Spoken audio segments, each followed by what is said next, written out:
The morning sun draped lazily over the quiet streets of Redfield, Ohio, casting golden rays across the neatly trimmed lawns and white picket fences. It was the kind of Saturday that felt like a gift, slow, warm, and untouched by the chaos of the world beyond. In the driveway of a modest two-story home, Ethan Carter, a former Marine, tinkered with a stubborn lawnmower, oil smudging his calloused hands. Inside, his wife of 15 years, Sarah, hummed a familiar tune while flipping pancakes, the scent of maple syrup mingling with the breeze slipping through open windows. Their golden retriever, Max, lounged on the porch swing, his gentle snores blending with the chirping of birds. It was perfection, the kind of moment people cling to in their memories.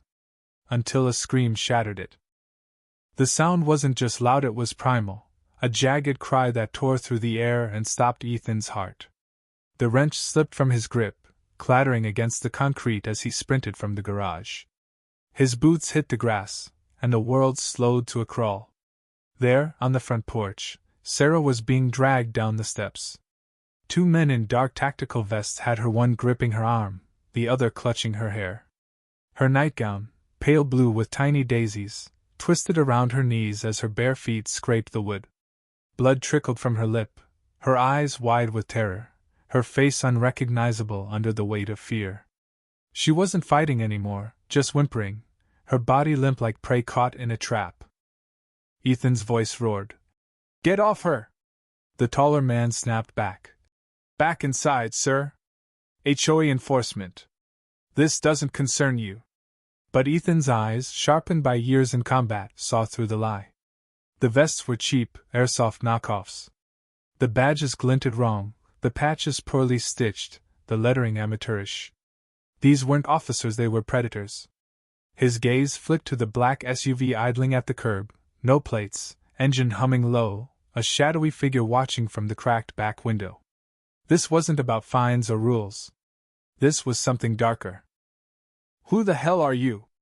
Ethan demanded, his voice low, trembling not with fear but with a rage so cold it burned.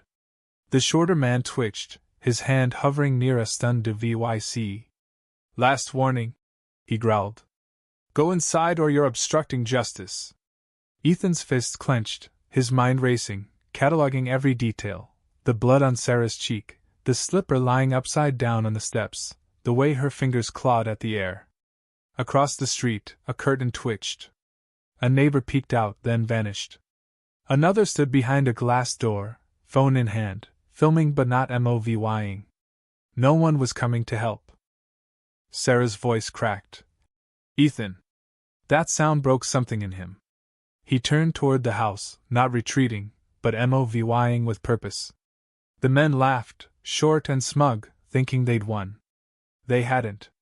Inside the garage, behind the workbench, under a layer of dust, was a locked case Ethan hadn't touched in years, not since he'd promised Sarah he was done with violence. But this wasn't violence. This was survival. He punched in the code, muscle memory guiding his fingers, and lifted the M4 rifle from its velvet cradle. The weight felt like an extension of himself, a promise kept. Outside, Sarah's cries grew desperate as the men dragged her toward the SUV's open door, its dark interior gaping like a void. Her knees scraped the driveway, gravel biting into her skin. The taller man spun, aiming the stunned DVYC. "Don't move!" he barked. Ethan froze, but not from fear. He was calculating, 10 feet between them, the man's shaky grip, the slope of the driveway. "You violate the covenant," the man said. "Illegal fencing, unpaid dues. This property seized." Sarah's voice cut through, raw and furious. "We paid last week. It's auto-drafted." The man didn't flinch. This wasn't about truth, it was about power. Ethan's pulse steadied. He turned, ignoring their laughter, and walked back to the house. Through the hallway, past framed photos of their life together, into the master closet. His hand found the floor hatch, the safe's code clicking under his fingers. The M4 gleamed, oiled and ready. He checked the chamber, clipped the sling, and stepped back into the light. The air felt heavy now, the shadows longer.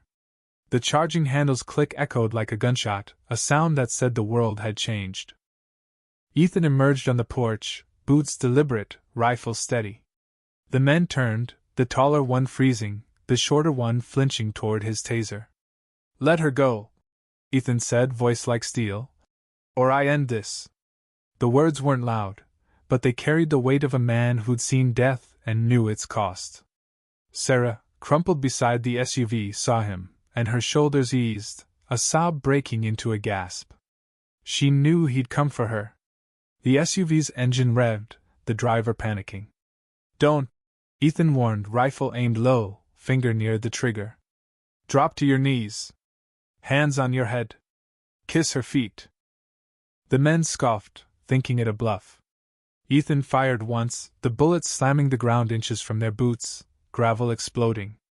The crack echoed off the houses, and both men dropped, knees hitting the driveway, hands shooting up. One whimpered, the other stared, ghost pale. "You think this is a game?" Ethan asked, voice even. "You think dragging my wife across our lawn makes you strong?" They shook their heads, silent. "Kiss her feet," he repeated. After a long, ugly pause, the taller man crawled forward, lips brushing Sarah's bruised heel, a broken kiss. The other followed, shame burning his face. Ethan didn't smile. This wasn't triumph, it was justice, raw and necessary.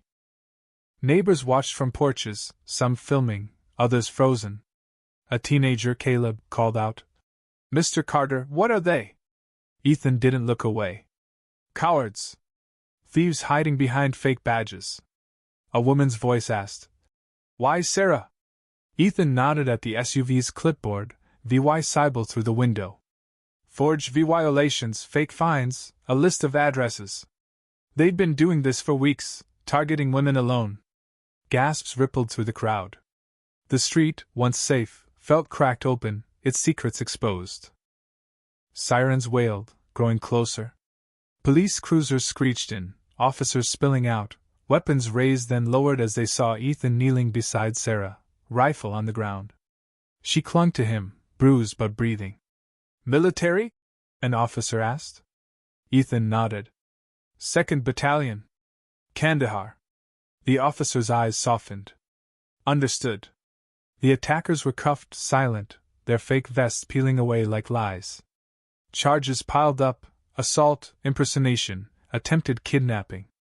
A detective flipped through the clipboard's forged documents. "Same scam we've been chasing," he said. "They picked the wrong house." Sarah, wrapped in a blanket, whispered, "You promised you'd protect me." Ethan squeezed her hand. "Always." The crowd stood silent, phones lowered, no longer spectators but witnesses to a reckoning. A medic tended to Sarah, but her eyes stayed on Ethan. "They weren't ready for you," the detective said. Ethan nodded. "No, they weren't." The story spread like wildfire. News vans lined the street, headlines calling Ethan the Redfield Guardian. The real HOA denounced the scammers, who'd used stolen delinquency lists to target homes. Sarah's address was a mistake, meant for someone else. She needed stitches, her sleep haunted, but when asked what saved her, she said, "My husband." He remembered everything: their faces, their lies, their fear. In court, the room hung on Ethan's testimony, calm and unflinching. Neighborhood footage played, the men dropping to their knees, kissing Sarah's feet. Jurors wept, one sat rigid, jaw tight. The defense claimed the attackers feared for their lives. The prosecutor shot back. They feared exposure, not death. The verdict was swift guilty. Outside, reporters swarmed. "Regrets, Mr. Carter?" one asked. He looked at Sarah, her strength shining through her scars. "Only that I didn't act sooner." That night, on their porch swing, Sarah kissed his hand. "You made them kiss my feet," she whispered. Ethan's eyes darkened. "They're lucky I didn't make them bleed." She leaned closer, voice steady. "They'll never touch anyone again." Under the stars, where peace had been shattered, it was rebuilt not with fanfare, but with the quiet power of two people who refused to break. Redfield slept, but it remembered. And so did the world.